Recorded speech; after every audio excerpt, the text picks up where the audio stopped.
ప్రతి school meeting వెళ్ళాలి, ప్రతి పేరెంట్స్ మీటింగ్ వెళ్ళాలి, మన పిల్లలు ఎంత చదువుతున్నారు అనేది చూడాలి. ఆ చూసినాక మంచి ర్యాంకులు వచ్చినాక మనకు కేటాయించిన సీట్లు మనకు రాకపోతే మన పెద్దలకు మనం చెప్పుకోవాలి.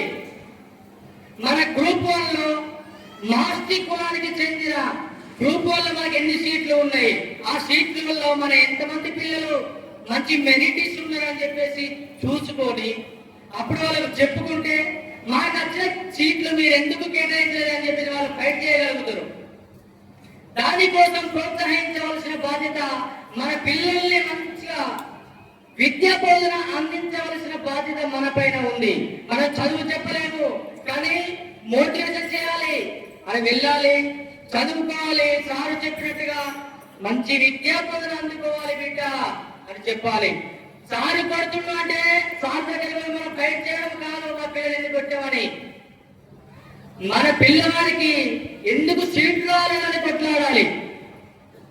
ప్రతి రంగాల్లో, ప్రతి డిపార్ట్మెంట్ లో, ప్రతి కళలో కూడా మన పిల్లలు ఉంటేనే మాస్టిక్ కులం అనేది చాలా డెవలప్ అవుతుంది.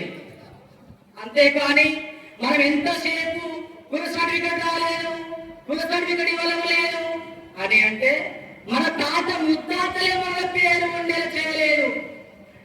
మన పెద్దలు మన మాస్టిక్ కులం అనే పేరు ప్రోత్సహించి అన్ని ఫైటింగ్లు చేయంగా కుల సర్టిఫికెట్ ఇచ్చేలా ఏర్పడ్డది. కానీ ఇంకా ముందు మనం పోవాలంటే మన పిల్లల్ని బాగా ఎడ్యుకేషన్ పరంగా ముందుకు తీసుకెళ్ళాలి.